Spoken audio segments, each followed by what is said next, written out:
Buenos días, oyentes de Aral al Día de Cadena Dial Europa. Soy Rafael Martín. Este comentario de hoy pretende rendir un homenaje a todos los docentes que han trabajado y trabajan en Aral y que han dedicado y dedican incansables esfuerzos en la noble tarea de formar a las generaciones futuras. Su compromiso denodado ha sido la clave para brindarles a los jóvenes las herramientas necesarias para desenvolverse con destreza y confianza en la sociedad. Como docente, siempre he tenido la curiosidad de conocer el comienzo del deambular educativo de nuestro pueblo para poder dar respuesta a tantos interrogantes que se me han planteado. Y gracias a los documentos de nuestro archivo municipal he podido encontrar cuál y cómo fueron los inicios de la implantación de nuestro sistema educativo en Aral, cuyo contenido es el que sirve de comentario en el día de hoy. Corrían los años 50 del siglo XIX cuando se publicaron leyes de tal importancia que llegaron a regular todo el periodo de la segunda mitad del citado siglo. Entre ellas destaca la ley de 1857, conocida como la Ley Moyano. Una ley que hizo posible la configuración del sistema educativo actual, gracias a la herencia cultural de centurias anteriores y a la difusión del liberalismo como doctrina política. En ella se establecieron los pilares de la educación en España, porque se reguló la organización de los estudios y sus etapas correspondientes.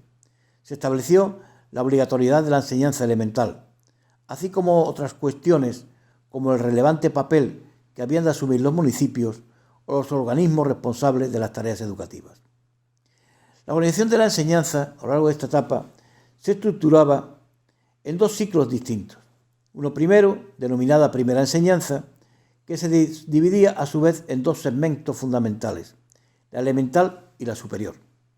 La enseñanza elemental abarcaba las edades comprendidas entre los 6 y 9 años.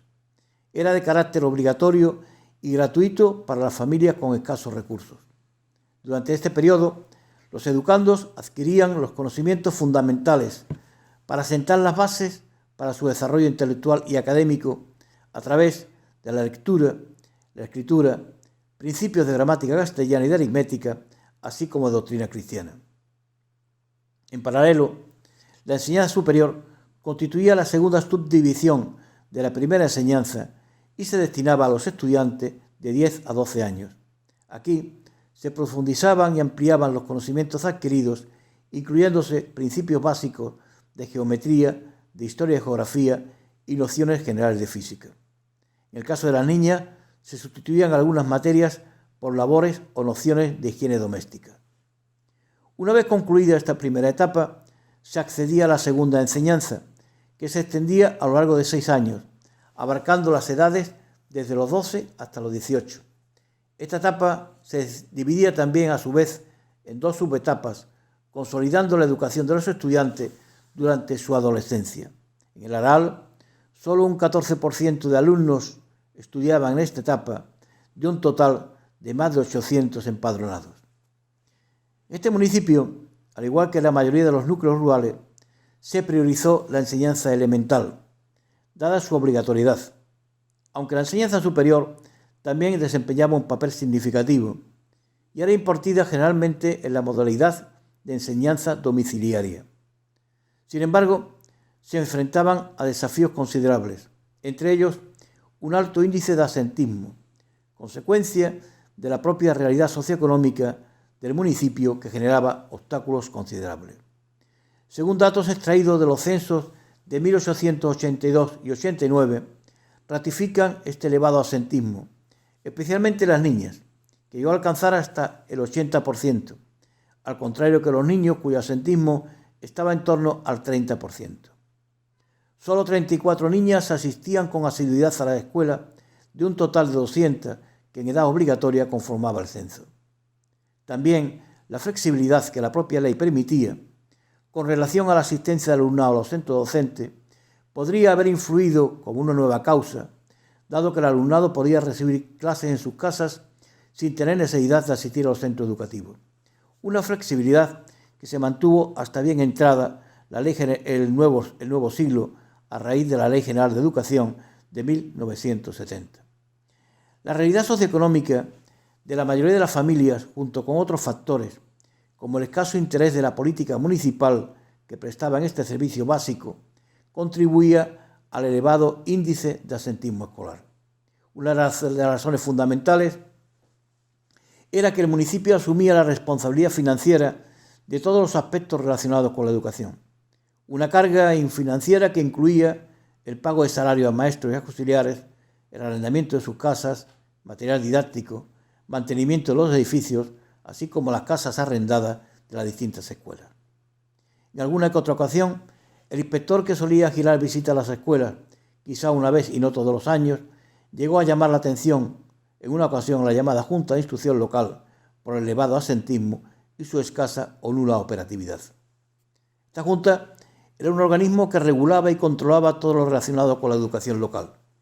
En él estaban representados los padres, la corporación municipal, el párroco y el alcalde, que era su presidente. El caso del párroco era el responsable de emitir la certificación de pobreza para que los niños y niñas pudiesen acceder a la instrucción gratuitamente. Hasta tal punto llegó a hacer escasa la falta de colaboración de las distintas corporaciones municipales a lo largo de esta etapa, que de 6 escuelas públicas que le correspondían a Aral por número de habitantes, solo financiaban al principio 3. 2 con el nombre de Escuela de San José, que era una escuela de niños ubicada junto al ayuntamiento en las salas del antiguo Pósito, y una de niñas, conocida como San Cayetano, que estaba ubicado en diferentes lugares, como la calle San Sebastián, número 6, o en la calle Serrano. Esta escuela que luego fue ampliada a una unidad más. Más tarde, a mediados de la década de los 70, se creó una nueva escuela de niñas, conocida como Escuela Pública de la Purísima Concepción, instalándose en la casa de la Sociedad Cooperativa Pública titulada Socorro de la Familia, pero que desapareció pronto. Esta casa estaba en la calle Portillo, actual calle Cervantes, y posteriormente en la calle Consolación. Nunca se llegó a aumentar ese número, a pesar de que hubo intentos en el año 1832, durante el periodo del sexenio liberal, no solo en el aumento de las escuelas, sino incluso en la creación de un instituto libre en esta localidad, iniciándose las gestiones para ello. Con lo que esto supondría para la localidad, dado que solo en las grandes poblaciones existía esta modalidad de enseñanza. También en este periodo se planteó una escuela de párvulos, dado el elevado número de niños en el tramo de 0 a 6 años que existía en la localidad, y el estar privado del acceso a la enseñanza pública, porque a nivel privado sí existían escuelas, incluso para este tramo de edad. De hecho, había sobre 200 niños que asistían a estas escuelas conocidas como las escuelas de amigas, vulgarmente llamadas amigas, aunque solo un 15% de ese tramo de edad de población asistía a estas migas. Pero ninguna de las previsiones se cumplieron. Los continuos vaivenes políticos hicieron inviable una planificación a medio o a largo plazo como exigían estos proyectos. No fue hasta el año 1898 cuando se creó la primera escuela de párvulos, que se ubicó en la calle Consolación, al igual que la inauguración de la escuela de adultos unos años antes, en el año 1894, encargándose de ellas el profesor don Leovigildo Barrio, nuevo en esta localidad. Junto a estas escuelas públicas, en el Aral, también había varias escuelas privadas, llamadas también academias, supervisadas igualmente por el inspector, aunque no dependían de la Junta de Instrucción Pública en la mayoría de sus funciones.